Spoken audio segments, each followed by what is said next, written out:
allí en tu lugar donde estás, en tu casa, Dios esté hablando a tu vida. Bienvenidos a todos. Hoy estamos empezando una nueva temporada. Estuvimos las semanas anteriores, las últimas 3 semanas, si usted recuerda, estuvimos en una miniserie. Estuvimos hablando sobre la obra, la pasión, el sacrificio de nuestro Señor Jesucristo.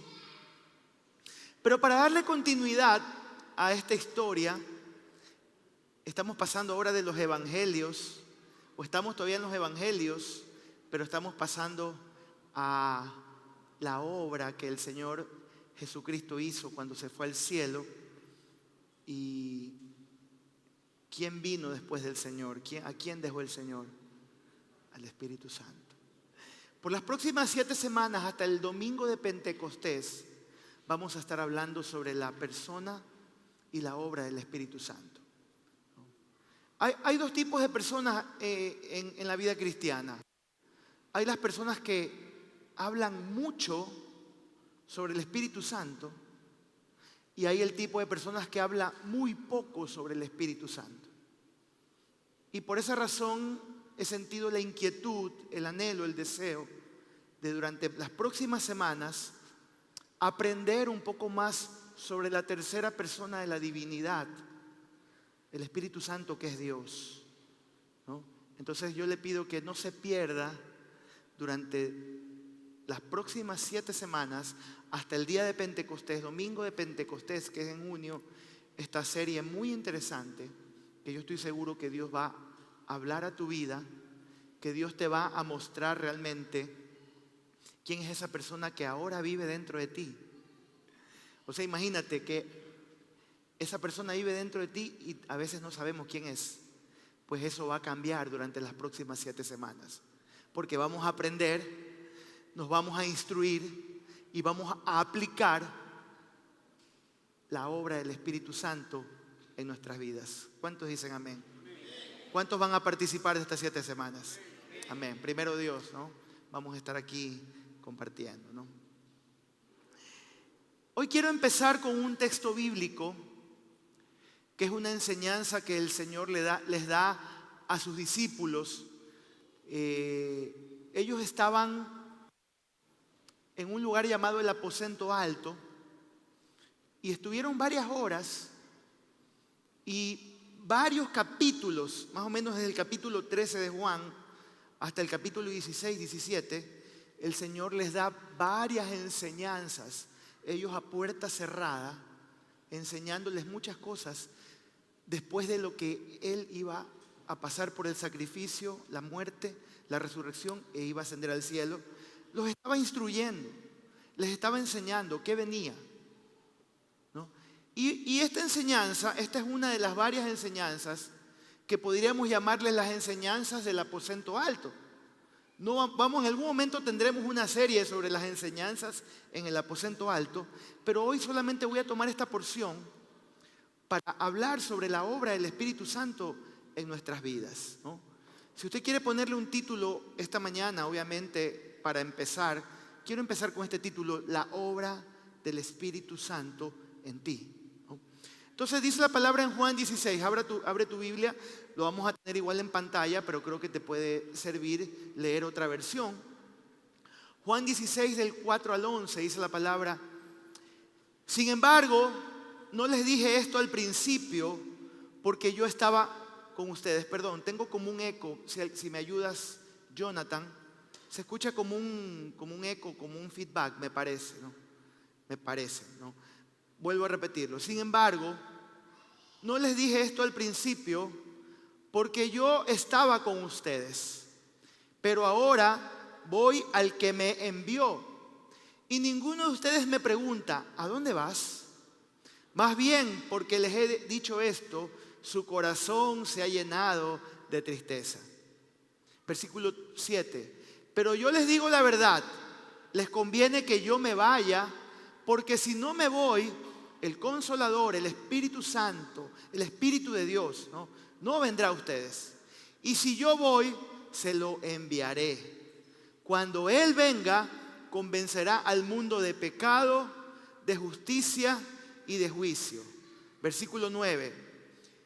En cuanto a pecado, porque no creen en mí. En cuanto a justicia, porque me voy al Padre y no me verán más. Y en cuanto a juicio, porque el príncipe de este mundo, ¿quién es ese? Mejor no lo nombre, ha sido juzgado, ¿no? Para empezar, mis queridos hermanos, yo quiero que veamos, y para poder entender este pasaje, debemos ponernos en contexto, ¿no?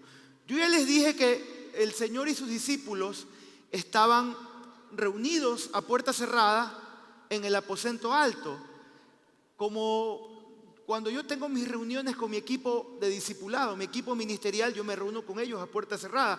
Es una reunión cerrada de instrucciones para poder liderar y seguir trabajando con la iglesia del Señor, que somos todos los que estamos aquí.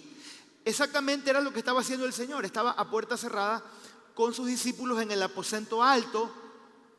En ese lugar el Señor celebra la Pascua. La semana pasada estuvimos recordando pues la temporada de Pascua que le llamamos y la pasión del Señor, ¿no? Él estaba ahí con sus discípulos y les habla de muchas cosas importantes, entre ellas lo que acabamos de leer, la obra del Espíritu Santo. Pero el Señor, en su discernimiento, Él percibía que algo estaba pasando en el corazón de ellos. Yo creo que como un buen pastor, como un buen líder, y obviamente por la omnisciencia que Él tenía, Él sabía que había algo en el corazón, en la mente y en el corazón de sus discípulos que los tenía inquietos, que los tenía mal, ¿no? Y por eso les amplifica esta verdad.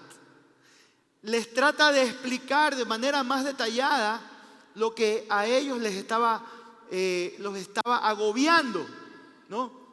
Mire otra vez los versículos 5 y 6. Mire cuál era el agobio, lo que estaba molestando el corazón de estos hombres. Pero ahora voy al que me envió, dice la palabra, y ninguno de ustedes me pregunta, ¿a dónde vas? Más bien, porque les he dicho esto, su corazón se ha llenado de tristeza, ¿no? Todas estas conversaciones del Señor y sus discípulos entre el capítulo 13 y el 16 de Juan fue compartido en una sola noche, imagínense. En una sola noche, la última noche del Señor aquí en la tierra, o mejor dicho, después de que Él tenía que morir, ¿no? Ellos habían escuchado momentos atrás o capítulos atrás o momentos antes, los otros discípulos habían escuchado a Pedro y al Señor una conversación interesante que está en Juan 13. Mira lo que el Señor le habla con Pedro. Primero dice, hijitos, todavía sigo un poco con ustedes. Me buscarán, pero como le dije a los judíos, a donde yo voy ustedes no pueden ir. Así que, así les digo a ustedes ahora, un mandamiento nuevo les doy, que se amen los unos a los otros como yo los he amado. Ámense también ustedes los unos a los otros. En esto conocerán todos que son mis discípulos, si tienen amor los unos por los otros. Pedro como que se perdió esa parte, el amor los unos por los otros, y mira la pregunta, como que Pedro se queda pensando en lo primero que dice el Señor, y le pregunta, versículo 36, Señor, ¿a dónde vas? ¿A dónde vas, Señor? Le respondió Jesús, a donde yo voy no me pueden seguir ahora, pero me seguirás más tarde. ¿Qué era lo que estaba pasando con Pedro? Pedro no le estaba preguntando, ¿a dónde te vas realmente? Pedro le estaba diciendo, nos vas a dejar solos. Es como cuando tú haces un plan con tus hijos y tú les dices a los niños, mañana nos vamos a la playa, ¿no? Y ese niño pues se emociona. Esta noche duerme con el pantalón de baño, tal vez duerme con la boya, porque está emocionado. Pero a medianoche te llama tu jefe y te dice, ¿sabes qué? Tenemos un problema que solo tú lo puedes resolver, tienes que venir mañana. Cualquier plan que tengas mañana tienes que estar aquí, porque tienes que resolver esto. ¿Y qué pasa cuando le tienes que decir a tu familia, a ese niño, ¿sabes qué? No, cambio de planes, no vamos a tener la salida a la playa. ¿Qué va a pasar con ese niño? Se frustra. Y le dice, pero papi, ¿a dónde te vas?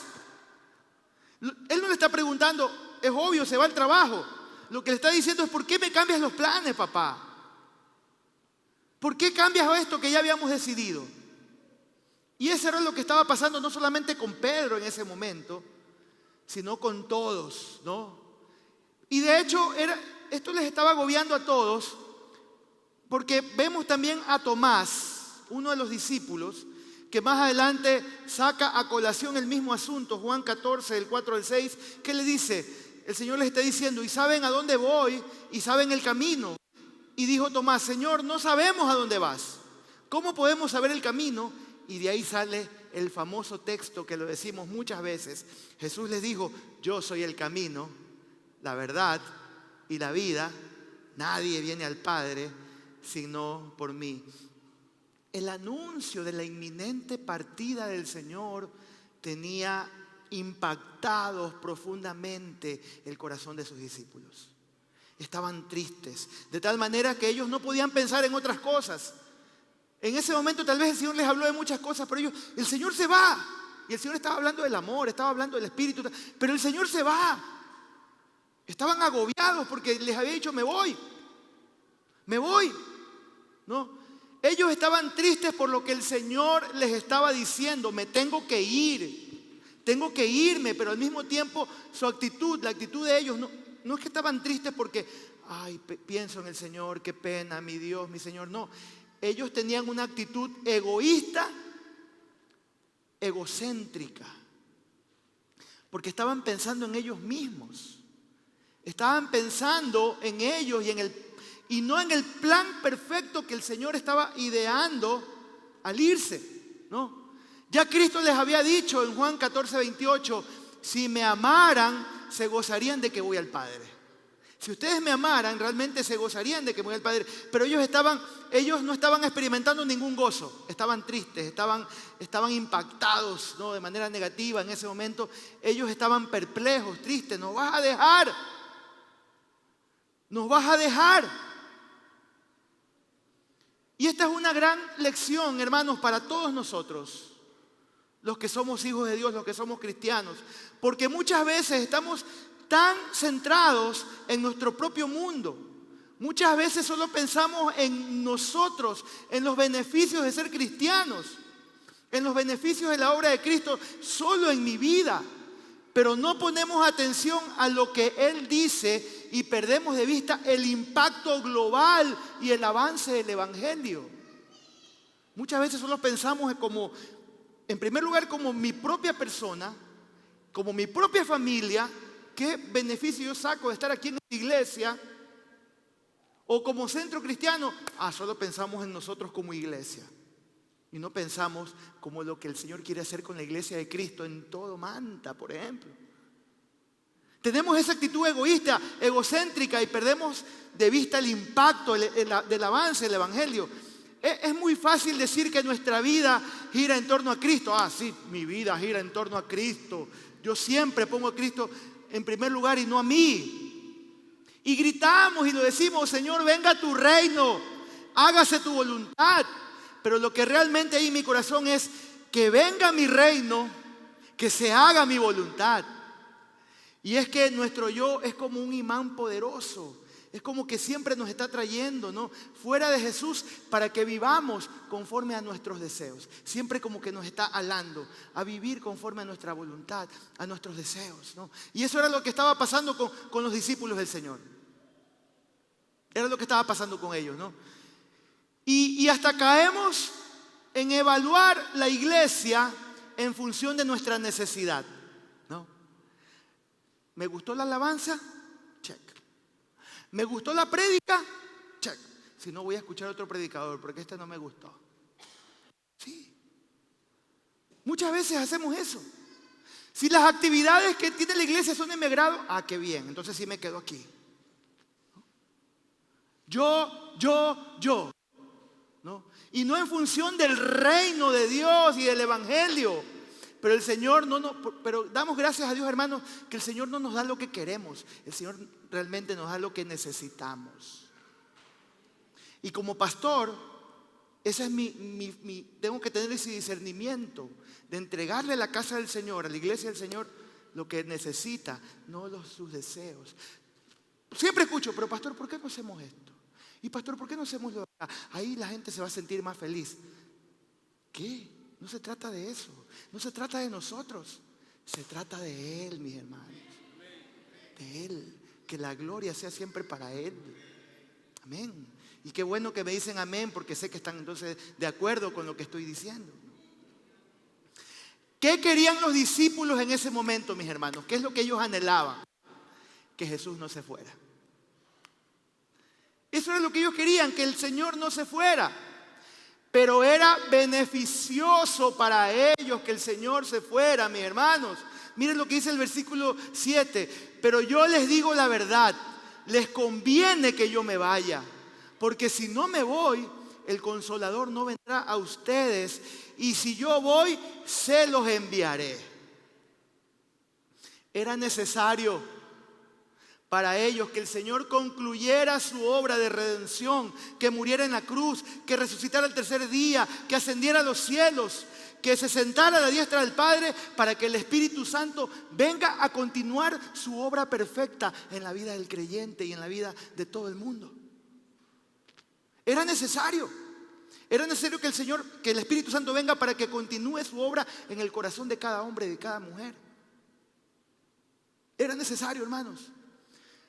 Aunque no lo entendían en ese momento los discípulos, la partida del Señor era beneficiosa para ellos porque iban a disfrutar de la venida del Espíritu Santo. A veces yo escucho personas que dicen, me hubiera encantado vivir en los tiempos de Jesús. Y me gustó lo que decía un comentarista, decía, pero yo creo que para muchas personas no hubiera sido tan beneficioso vivir en los tiempos de Jesús. ¿Sabes por qué? ¿Por qué no hubiera sido tan beneficioso vivir en los tiempos de Jesús? Porque tal vez no lo hubieras podido ver.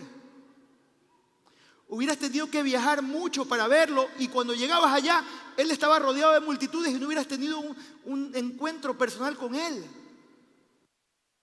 Porque el Señor en su humanidad solamente podía estar en un lugar y viajar a otro y estar en otro. En los tiempos de Jesús las cosas eran de esa manera, mis hermanos, ¿no? Pero dice, me encanta lo que dice este escritor, que quiero citarlo, Juan Carlos Ryle, dice, el cuerpo físico de Jesús estaba en un solo sitio a la vez, mientras que el Espíritu Santo puede estar, ¿en dónde? En todos los sitios a la vez. Los discípulos no entendían eso. Estaban pensando en ellos mismos, ¿no? Cuando el Espíritu Santo puede estar en todos lados, puede obrar en el corazón de los creyentes a través de nosotros los creyentes, obrando en el mundo a través de la predicación de la palabra. Así avanza el Evangelio, ¿no? Hermanos, estos mismos discípulos, mire, quiero que vean la magnitud de lo que ellos no entendían y cómo en poco tiempo se pudo hacer realidad de lo que les estoy hablando. Estos mismos discípulos que estaban temerosos en el aposento alto, estos mismos discípulos que no entendían las palabras de Jesús, que salieron huyendo en el momento que arrestaron al Señor Jesús, son los mismos que en el libro de Hechos, unos 40 días más adelante, estaban predicando el Evangelio sin temor, a pesar de las amenazas de los líderes religiosos. ¿Cómo explicamos ese cambio? El Espíritu Santo. La obra del Espíritu Santo. El Espíritu vino sobre ellos en el día de Pentecostés. Y el panorama cambió radicalmente ese día, mis hermanos, ¿no? Dice Hechos 4:31, miren lo que dice. Todos fueron llenos del Espíritu Santo y hablaban la palabra de Dios con valentía. Perdón un ratito. Y Hechos 5:41, me encanta lo que dice, miren. Después de que ellos fueron azotados, Fueron llevados al concilio. Dice que los interrogaron, los azotaron y dice que salieron llenos de gozo por haber sido considerados dignos de sufrir afrentas por causa del nombre. El Espíritu Santo. El Espíritu Santo. Pero mire, el Espíritu Santo no solamente se limitaba o se limita a orar en los discípulos de Jesús o en los apóstoles, ¿no? Sino también en el mundo. De hecho, nadie puede llegar a ser creyente a menos que el Espíritu Santo obre en su corazón, ¿no? Para que pueda llegar a ser creyente, ¿no? Traerlo al arrepentimiento y a la fe. Eso dice los versículos 8 y 11. Volvemos a Romanos 16. Dice versículos 8 al 11. Cuando Él venga, hablando del Espíritu de Dios, del Consolador, dice, cuando Él venga, convencerá ¿a quién? Al mundo de pecado, de justicia y de juicio. En cuanto a pecado, porque no creen en mí. En cuanto a justicia, porque me voy al Padre y no me verán más. Y en cuanto a juicio, porque el príncipe de este mundo ya ha sido juzgado. Ahora, hermanos, tal vez aquí surge la pregunta: ¿qué sentido tiene predicar el evangelio a personas que lo rechazan con todo su corazón al Señor? ¿Vale la pena? ¿Es provechoso predicarle la palabra a gente que rechaza a Cristo y que rechaza a los cristianos y que se burlan del cristiano?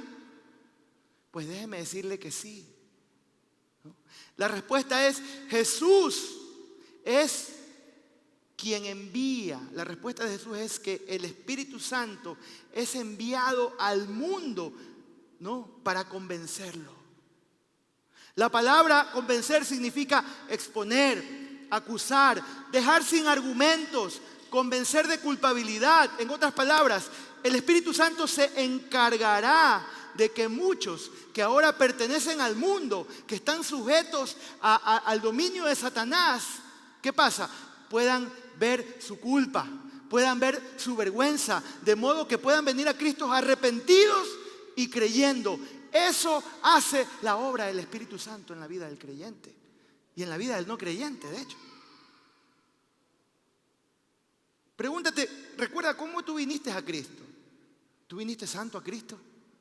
¿Viniste sin problemas? ¿Viniste en un estado perfecto de bonanza, de prosperidad?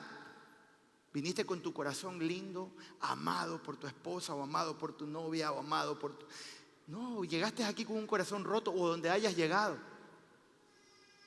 Y ahí es donde viene la obra del Espíritu Santo en la vida de cada creyente, en el corazón de cada creyente. Y es lo que hace el Espíritu Santo en nuestras vidas, ¿no? El Espíritu Santo, ¿sabe lo que hace? Nos hace ver que estamos en serios problemas, mis hermanos, que necesitamos ser salvados. Por eso el Espíritu Santo viene para convencer al hombre de pecado, de justicia, de juicio. El texto no dice, preste atención, el texto no dice que vendrá a convencer al mundo de que Dios lo ama y tiene un plan maravilloso, que es un gran amigo y que viene a resolver todos tus problemas y a quitar el vacío de tu corazón. A veces como creyentes cometemos el error de predicar primero eso, de decirle al que no tiene a Cristo primero eso: Dios tiene un propósito para ti, Dios te ama, todo está bien, y lo sobas. Ay, qué lindo, no, ven, tranquilo, el Señor va a hacer cualquier cosa en tu vida, no. Jesús puede hacer todo eso, mis hermanos, pero lo primero que Él hace es convencerte de pecado, de justicia y de juicio. Es lo primero.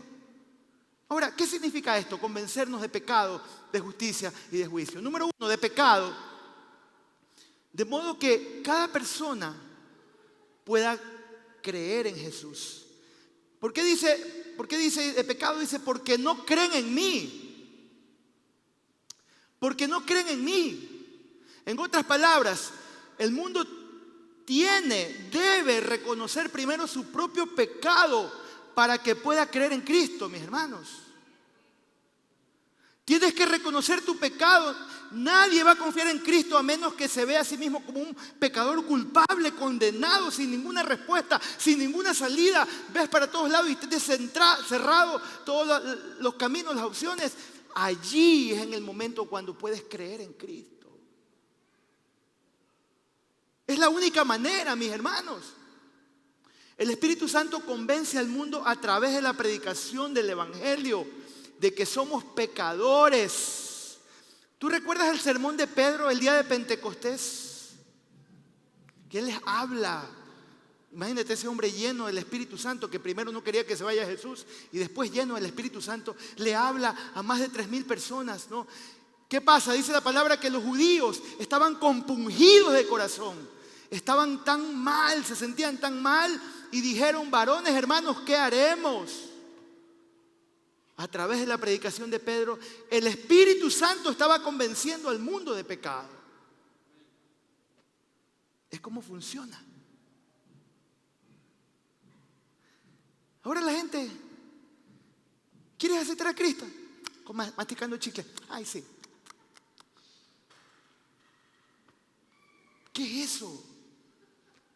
Y por eso es que vemos cristianos tibios. Gente que no está firme en el Señor porque nunca tuvieron un encuentro personal confrontativo. Te chocaste con Cristo y dijiste: no tengo otra respuesta y Él es mi única salvación.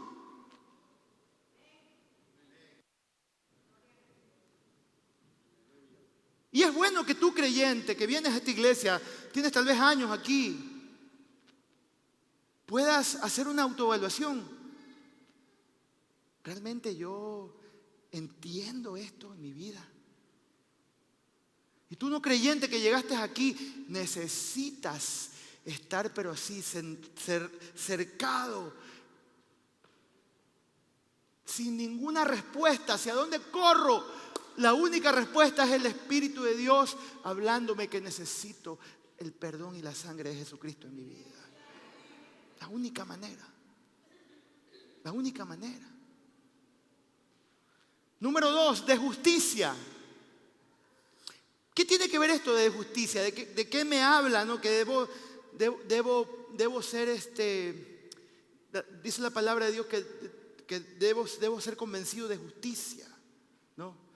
Hermanos, el Espíritu Santo nos convence de que nuestra propia justicia es totalmente inadecuada para salvarnos. No es suficiente, no te alcanza. No te alcanza. Y tal vez ahí yo puedo incluirle de su justicia, de tu justicia, ¿no? Versículo 10 dice: en cuanto a justicia, porque me voy al Padre y no me verán más. Quiero recordar la palabra que les dije, convencer. ¿Qué significa la palabra convencer? ¿Qué es la palabra convencer? Significa sacar a luz tu culpabilidad. La pregunta es: ¿en qué sentido el Espíritu Santo acusa al hombre de justicia? ¿No? ¿En qué sentido? El Señor está usando esta expresión como lo dice el profeta Isaías 54, 64, 6, que dice: todas nuestras obras justas son como trapos de inmundicia delante de Dios. Hermanos, de lo que nos convence el Espíritu Santo es que nuestra justicia es inadecuada a los ojos de Dios. Ay, es que yo no soy tan malo, pastor. Ay, es que yo no soy como el de allá. Yo soy un mejor hermanito, pastor. Y ese es el gran problema que los hombres tienen y las mujeres, hombres y mujeres, tienen con el Evangelio. Se ven a sí mismos como personas buenas que de vez en cuando hacen cosas malas. Así muchas veces nos vemos. Nos vemos como personas buenas que de vez en cuando hacemos cosas malas, y es todo lo contrario. Somos personas malas que por la gracia de Dios de cuando en cuando hacemos cosas buenas. Sí, así somos. Ya, esa es la verdad. Esa es la verdad en nuestra vida. Nuestra justicia, hermanos, no es suficiente para llegar al cielo. Ese era el gran problema del apóstol Pablo antes de ir a Cristo, que él confiaba en su propia justicia. Él dice: yo era irreprensible, era hebreo de hebreos, en cuanto a la ley irreprensible, ¿no? Como que Pablo decía: yo soy un hombre correcto. Check. Yo soy un hombre que soy fiel. Check. Yo soy un hombre que honro a mis padres. ¿no? Yo soy, pero lo máximo. Esa era la idea. Esa era la idea, el pensamiento del apóstol Pablo, ¿no? Pero mire lo que dice Filipenses 3, versículos del 7 al 9. Mire lo que dice Pablo. Dice, cuando abrí mis ojos, cuando me di cuenta de la realidad, dice, pero las cosas que para mí eran ganancia, ¿qué era ganancia para él? Que él era irreprensible, que era fariseo, que guardaba la ley, etcétera, etcétera. Dice, lo que yo he considerado para mí que era ganancia, lo he considerado como pérdida a causa de Cristo. Aún más, considero como pérdida todas las cosas en comparación con lo incomparable que es conocer a Cristo Jesús, mi Señor. Por su causa lo he perdido todo y lo tengo por basura a fin de ganar a Cristo y ser hallado en Él. Y miren lo que dice: sin pretender una justicia mía derivada de la ley, sino la que es por la fe en Cristo Jesús. La justicia que proviene de Dios. ¿Por qué? Por la fe, mis hermanos.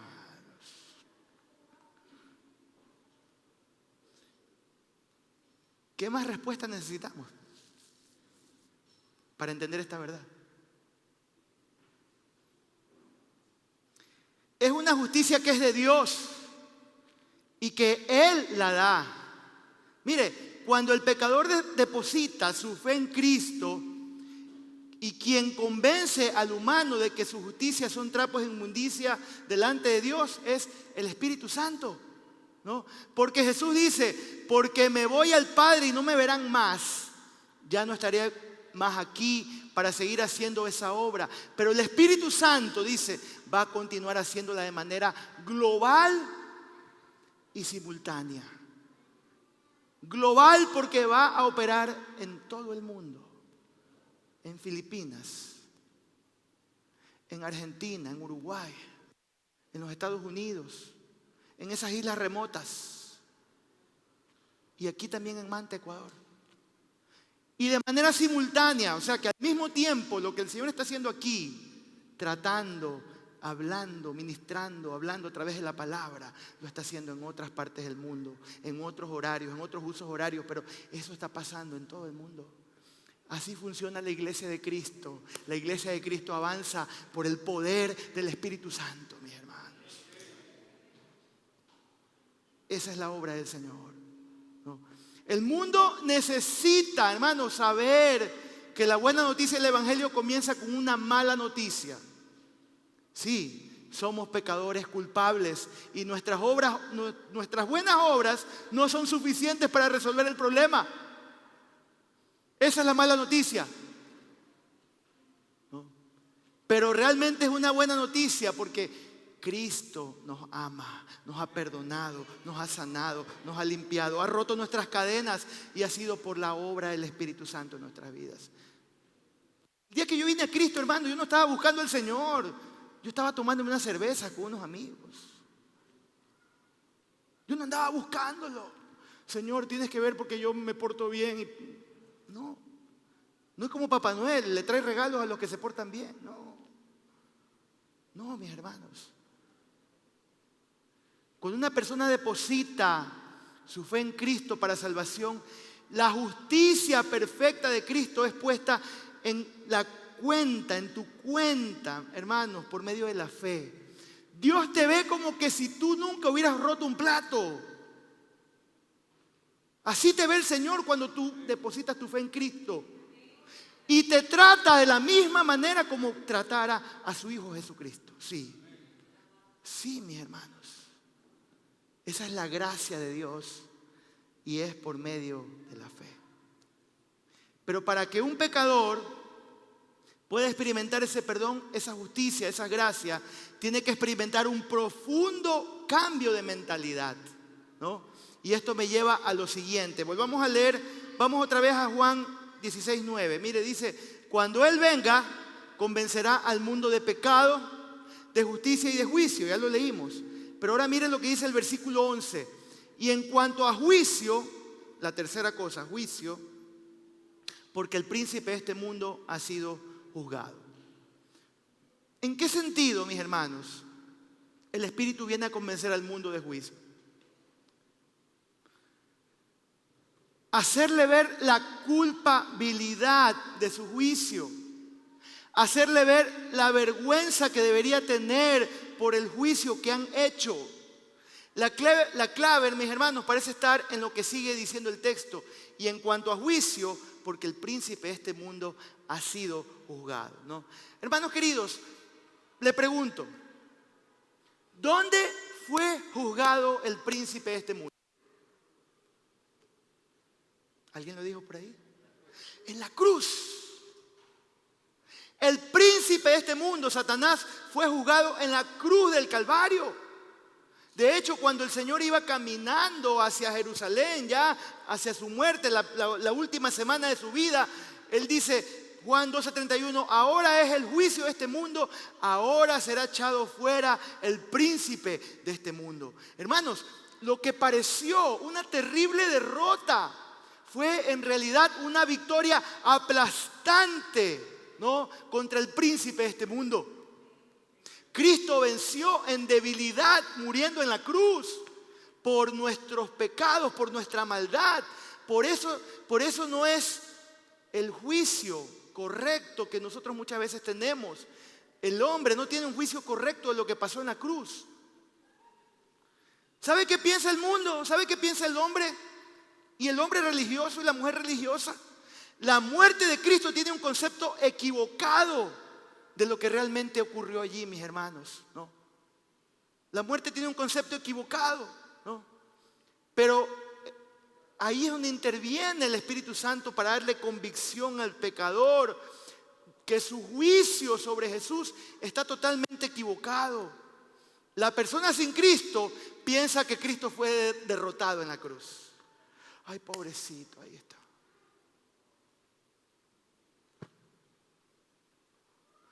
La persona sin Cristo piensan que fue derrotado antes de verlo como un Salvador victorioso.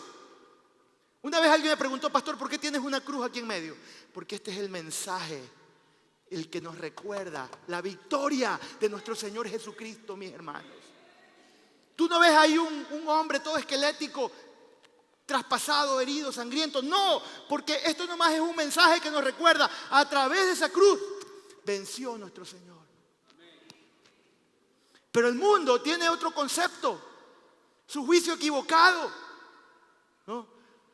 ¿Y saben por qué lo quieren ver ahí todo débil, muerto, sangriento? ¿Saben por qué? Porque no quieren verlo como un Salvador victorioso. ¿Por qué? Porque entonces tienen que someterse al señorío de Cristo. Y por eso el mundo no quiere verlo así. A mí me gusta la película de Mel Gibson, La Pasión, no les voy a negar, es bonita, pero también por otro lado tengo una objeción. Es lo que les estoy diciendo. Se ve la cruenta muerte de él, cómo fue tratado. Y así es como el mundo lo quiere ver. Pero sé que viene la segunda parte, donde viene la resurrección. Y vienen esos días cuando el Señor estuvo en el aposento alto con ellos, esos 40 días antes de Pentecostés. Qué hermoso. Entonces está inconclusa la película de Mel Gibson, ¿no? Mire, no hay texto más claro para esta verdad y lo que está pasando con el no creyente con respecto al mensaje de la cruz. Segunda de Corintios 4, del 3 al 4 dice lo siguiente: pero si nuestro evangelio está encubierto, lo está para los que se pierden. El Dios de este mundo, ¿quién es ese? Ha cegado la mente de los incrédulos para que no vean la luz del glorioso evangelio de Cristo, el cual es, ¿qué cosa? La imagen de Dios. El hombre sin Cristo está ciego, ¿no? No hace una correcta evaluación de Jesús. Para el mundo, el pobre Jesús murió derrotado en la cruz del Calvario. Sientes pena por Jesús, pero no te mueve a entender lo que realmente sucedió en esa cruz. Lo repito, una victoria aplastante sobre Satanás, sobre la muerte. Amén. Eso fue lo que hizo el Señor. Cristo estaba teniendo una tremenda victoria allí, mis hermanos. Pero el mundo no lo ve así, porque el diablo les ha cegado el entendimiento para que no puedan venir a Cristo y no lo puedan ver como victorioso y glorioso. Y siguiendo con el texto de 2 Corintios, me gustó esto. Mire lo que dice el versículo 5. Dice Pablo: no nos predicamos a nosotros mismos, sino a Jesucristo como Señor.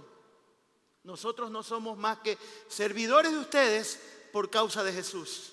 Porque Dios, que dijo que la luz resplandezca en las tinieblas, hizo brillar su luz en nuestro corazón para que conociéramos la gloria de Dios que resplandece en el rostro de Jesucristo, el Espíritu Santo. Pablo dice: el hombre está ciego, el diablo los ha cegado, no ven la gloria de Jesús, pero igual seguimos predicando el Evangelio de Jesús. Hermanos, no porque el mundo esté cegado, usted y yo no debemos dejar de predicar la palabra de Dios. Con muchas más ganas. Porque usted no es el que hace la obra, mis hermanos. Usted no es el que hace la obra. Usted no es que tiene que estar obligando: acepta a Cristo o te aplico evangelio muscular. No. Usted solamente lo que hace es persuadir, compartir, comunicar, hablarles, convencerlos de pecado, convencerlos de justicia, convencerlos de juicio. ¿Y quién es que hace la obra? El Espíritu Santo. El Espíritu Santo. ¿No? Usted tiene que enseñarles a ellos para que abran sus ojos, ¿no? Y que puedan abrir su corazón y que puedan abrir su mente. Y de repente esa persona ve a Cristo como el ser más glorioso del universo y le entrega su alma, su corazón, su vida. Eso hace el Espíritu Santo. Lo he visto esta semana visité varios grupos. No digo nombres, pero se van a sentir aludidos. Estuve en un grupo esta semana y qué hermoso ver a los hermanos ahí reunidos y ellos hambrientos por saber más la palabra. Necesito más, tengo hambre, estoy en mi primer amor. Y ya son 9:30, 10 de la noche y quieren seguir allí.